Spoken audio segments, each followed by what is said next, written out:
అన్నమయ్య జిల్లా పీలేరు నియోజకవర్గంలో ఇద్దరు యువకుల మృతి ఘటనపై స్పందించారు రాయచోటి డీఎస్పీ కృష్ణమోహన్.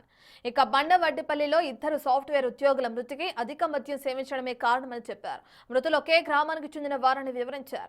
2 ప్రత్యేక బృందాలను ఏర్పాటు చేసి ఎక్సైజ్ శాఖ సమన్వయంతో విచారణ చేపట్టారు పోలీసులు. మృతులు సేవించిన బీర్లను పరీక్షల నిమిత్తం ల్యాబ్కు పంపారు. పూర్తి నివేదికల ఆధారంగా లోతైన దర్యాప్తు చేస్తామని అన్నారు డీఎస్పీ.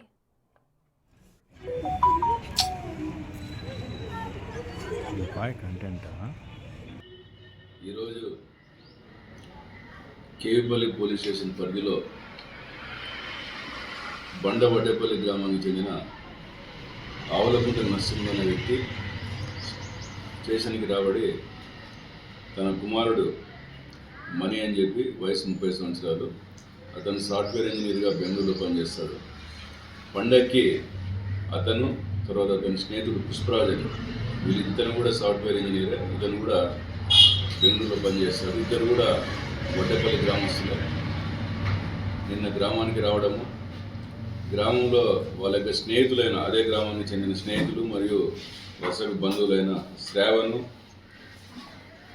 తర్వాత వేణుగోపాలు, అభిషేక్, శివమణి అని చెప్పి మొత్తం 6 మంది ఫ్రెండ్స్ నిన్న మధ్యాహ్నం 3:30 నుండి వాళ్ళు పండగ సందర్భంగా మద్యం సేవించి ఆ క్రమంలో వాళ్ళు దగ్గర 19 టిన్ బీర్లను, బడ్వైజర్ టిన్ బీర్లను సేవించడం జరిగింది.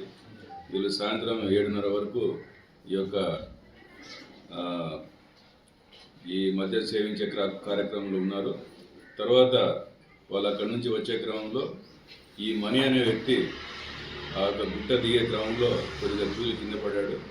మళ్ళీ వాళ్ళ స్నేహితులు అతని పరిస్థితి బాగాలేకపోతే ఇమ్మీడియట్గా తీసుకొని పోయి కేవిపల్లి మండలం గర్నిమిట్ట గ్రామం దగ్గర గల ఒక ప్రైవేట్ డాక్టర్ దగ్గర చూపించడం జరిగింది.